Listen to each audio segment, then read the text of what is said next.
আসসালামু আলাইকুম ইব্রান, আবারও আপনাদের মাঝে ভিডিও নিয়ে চলে আসলাম।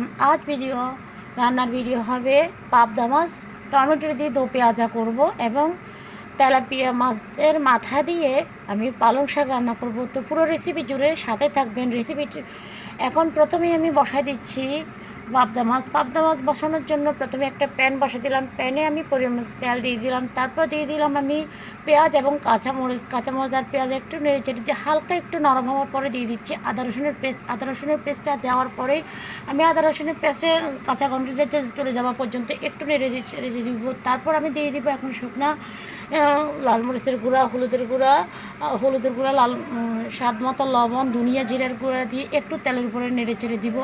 তেলের উপরে নেড়ে ছেড়ে দিয়ে এখন আমি পরিমাণ মতো পানি দিয়ে দিব। পানি দিয়ে খুব ভালো করে মশলাটা কষায় নিব।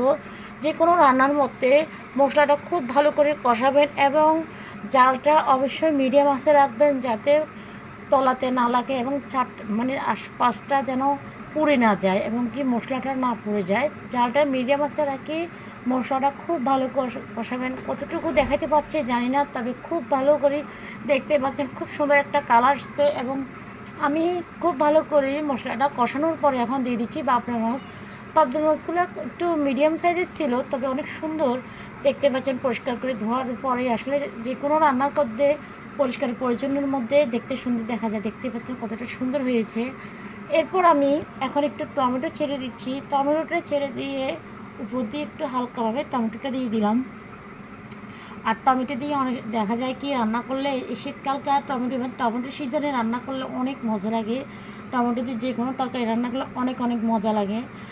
তারপর আমি একটু পানি দিয়ে দিলাম। পানি দিয়ে আলতো হাতে আমি নেড়ে দিচ্ছি খুন্তি দিয়ে। তারপর নেড়ে দিয়ে একটু নেড়ে ছেড়ে দিয়ে মিডিয়াম আঁচে রান্নাটা কমপ্লিট করে নিলাম। রান্নাটা কমপ্লিট করার পরে আমি দিয়ে দিচ্ছি ধনিয়া পাতা দিয়ে এখন আমি নামাই ফেলবো। কারণ এখন একটু হালকা জল রাখতেছি, কারণ এই জলটা থাকবে না যতটা দেখা যাচ্ছে। কারণ এটা যখন ধনিয়া পাতা দিয়ে নামায় নিচে রাখবো দেখা যাবে কি এটা ঠান্ডা হলে এটা বসে যাবে এবং জলটা টেনে যাবে।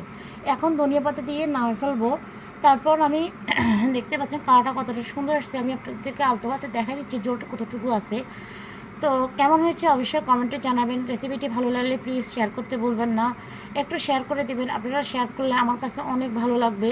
আপনারা আমার পুরো ভিডিওটি দেখবেন, দেখে গঠনমূলক কমেন্ট করবেন। এরপর আমি এখানে বসাই দিচ্ছি পালং শাক আগে থেকে মশলা তৈরি করি পালং শাকটা রেডি করে ফেলছি। আমি রেসিপিটা দিইনি, কারণ রেসিপিটা দেখতে চাইলে আমার রেসিপিটি অনেক পেজে আছে, সবসময় দেওয়া আছে। এখন পালং শাকটা দিয়ে রান্নাটা কমপ্লিট করে নিব। তো পালং শাক হতে এতটা সময় লাগে না। আর পালং শাক খেলে তো শরীরের জন্য অনেক ভালো। পালং শাক সবচেয়ে মজার শাক, অনেক ভালো লাগে। আপনাদের ভাইয়া, আমার বাচ্চারা, আমি খুবই পছন্দ করি।